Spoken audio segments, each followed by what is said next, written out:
दोस्तों, अगर एक बार आपने अपनी इनकम टैक्स रिटर्न मतलब कि आईटीआर फाइल कर दी है, तो क्या आपको हर साल अपनी आईटीआर को फाइल करना होता है?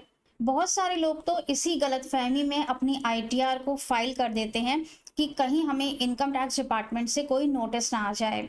वीडियो को एंड तक जरूर देखिएगा। मैं हूं सीए श्वेता सक्सेना। वीडियो में आगे बढ़ने से पहले आपको बता दें, अगर आईटीआर फाइलिंग के लिए आप हमारी पेड सर्विसेज चाहते हैं तो हमारे व्हाट्सएप नंबर पर कांटेक्ट कर सकते हैं। दोस्तों, आईटीआर इस बेस पर फाइल की जाती है कि हमारी इनकम क्या है, डिडक्शंस क्या हैं और हमारी टैक्स लायबिलिटी क्या है। सबसे पहले तो ये समझ लेना बहुत ज़रूरी है कि हमें आईटीआर कब फाइल करनी चाहिए, जिससे कि हमें इनकम टैक्स से कोई भी नोटिस ना मिले। तो सबसे पहला पॉइंट है, अगर हमारी इनकम एग्जेम्पशन लिमिट से ज़्यादा है तो हमें अपनी आईटीआर ज़रूर फाइल करनी चाहिए। उस केस में हमारे लिए कंपलसरी हो जाता है अपनी आईटीआर को फाइल करना। एग्जेम्पशन लिमिट कितनी है? अगर आप पोल टैक्स रिजीम में जाना चाहते हैं तो 2.5 लाख रुपए, 60 साल से कम वालों के लिए, सीनियर सिटीजन्स के लिए 3 लाख और सुपर सीनियर सिटीजन्स के लिए 5 लाख। और अगर आप न्यू टैक्स रिजीम में जाना चाहते हैं तो सभी कैटेगरीज के लिए 4 लाख रुपए बेसिक एग्जेम्पशन लिमिट होती है। इस लिमिट से ज़्यादा अगर आपकी इनकम है तो आपको आईटीआर ज़रूर फाइल करनी चाहिए। दूसरा पॉइंट आता है टीडीएस रिफंड क्लेम करना। भले ही आपकी इनकम एग्जाम्पशन लिमिट से कम है, आप आईटीआर फाइल करने की कैटेगरी में नहीं आते हैं, लेकिन अगर आपको टीडीएस रिफंड क्लेम करना है तो आपको अपनी आईटीआर को ज़रूर फाइल करना चाहिए। ये केस हो सकता है हाउसवाइफ का या फिर स्टूडेंट्स का, जिनके नाम पर एफडीज होती हैं, जिन पर टीडीएस डिडक्ट होता है, लेकिन ये लोग अपनी आईटीआर को फाइल नहीं करते हैं, जिसकी वजह से इनका टीडीएस रिफंड इनको नहीं मिल पाता है। फिर आता है तीसरा पॉइंट, कैपिटल गेन्स, जो कि बहुत इंपॉर्टेंट पॉइंट है। अगर आपने शेयर्स बेचे हैं, गोल्ड बेचा है या प्रॉपर्टी सेल की है और आपको कोई भी कैपिटल गेन्स हुए हैं, तब आपको अपनी आईटीआर को ज़रूर फाइल करना चाहिए। ये कंपलसरी है। अगर आपके एआईएस में शेयर्स, प्रॉपर्टी या कोई भी असेट दिख रहा है जो कि आपने सेल आउट किया है, तो आपको अपनी आईटीआर ज़रूर फाइल करनी चाहिए। ये कंपलसरी है। भले ही इस पर आपको लॉस हुआ हो या फिर आपका जो प्रॉफिट है वो इतना कम हो कि वो बेसिक एग्जेम्पशन लिमिट से नीचे आता हो। कैपिटल गेन्स को अगर आपने आईटीआर में नहीं दिखाया तो आपको इनकम टैक्स से नोटिस आ सकता है। फिर है बिजनेस या प्रोफेशन की इनकम। अगर आपके एआईएस में बिजनेस या प्रोफेशन 194H या फिर 194J की इनकम दिख रही है तो आपको अपना आईटीआर ज़रूर फाइल करना चाहिए, वरना इनकम टैक्स से नोटिस आ सकता है। फिर आती हैं हमारी मैंडेटरी कंडीशंस। कुछ कंडीशंस हैं जो कि गवर्नमेंट ने खुद बताई हैं हमें कि ये मैंडेटरी कंडीशंस हैं और इस स्थिति में आपके लिए आईटीआर फाइल करना कंपलसरी है। कौन सी कंडीशंस हैं जो कि आपको खुद पोर्टल बताता है इनकम टैक्स का? देखते हैं। आईटीआर पोर्टल पर आपको ये कंडीशंस बताई गई हैं। अगर आपने किसी भी फाइनेंशियल ईयर में 1 करोड़ से ज़्यादा रुपए अपने करंट अकाउंट में डिपॉजिट किए हैं तो आपके लिए आईटीआर फाइलिंग कंपलसरी है, भले ही आपकी इनकम बेसिक एग्जेम्पशन लिमिट से कम हो।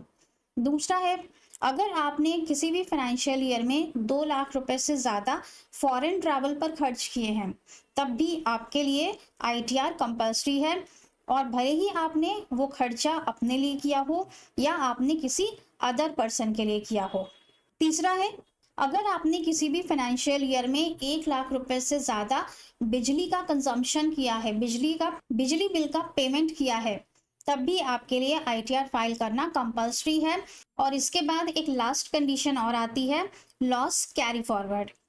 अगर आपको पिछले साल में कोई भी लॉसेस हुए थे, आपने अपनी आईटीआर में दिखाए थे, चाहे वो बिजनेस लॉस हो, चाहे शॉर्ट टर्म हो, चाहे लॉन्ग टर्म हो और चाहे वो इंट्राडे का हो, तो आपको अपनी नेक्स्ट ईयर की आईटीआर ज़रूर फाइल करनी है और अपने लॉसेस को आगे के साल में कैरी फॉरवर्ड करना है।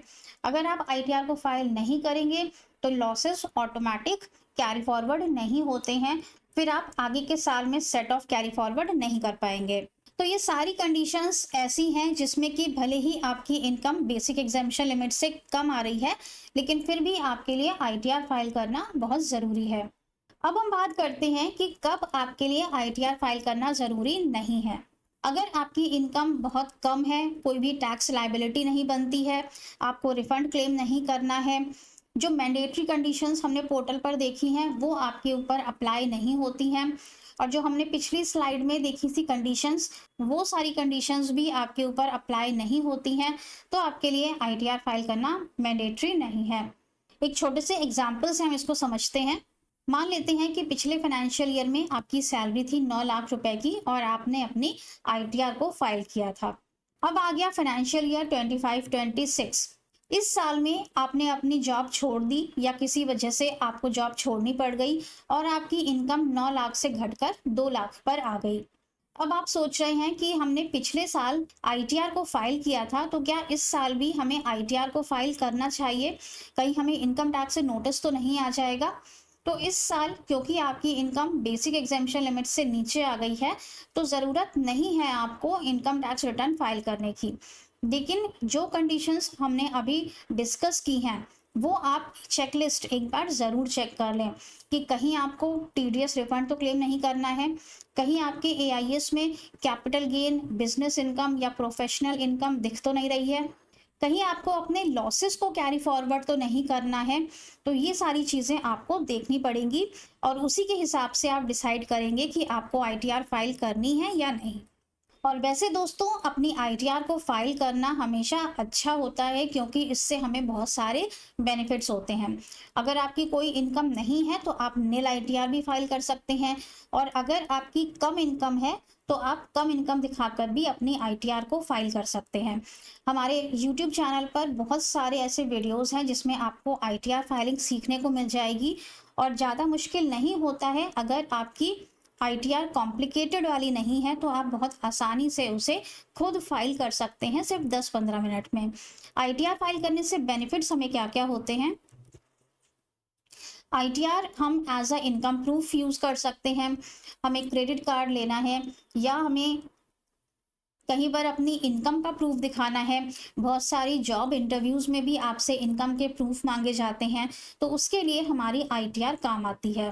फिर अगर हमें लोन लेने हैं, कार लोन है, हाउसिंग लोन है, पर्सनल लोन है, इन सब जगहों पर भी आपसे पिछले 2-3 साल की आईटीआर की कॉपी मांगी जाती है। अगर आपको वीज़ा लेना है, क्रेडिट कार्ड लेना है, तब भी आईटीआर चाहिए होता है।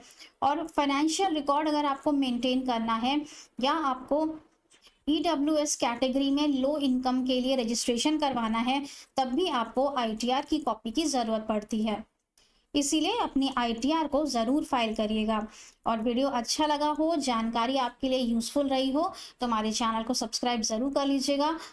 वीडियो को लाइक ज़रूर कर दीजिएगा। मिलेंगे नेक्स्ट वीडियो में। टिल देन खुश रहिएगा, मस्त रहिएगा। Thank you.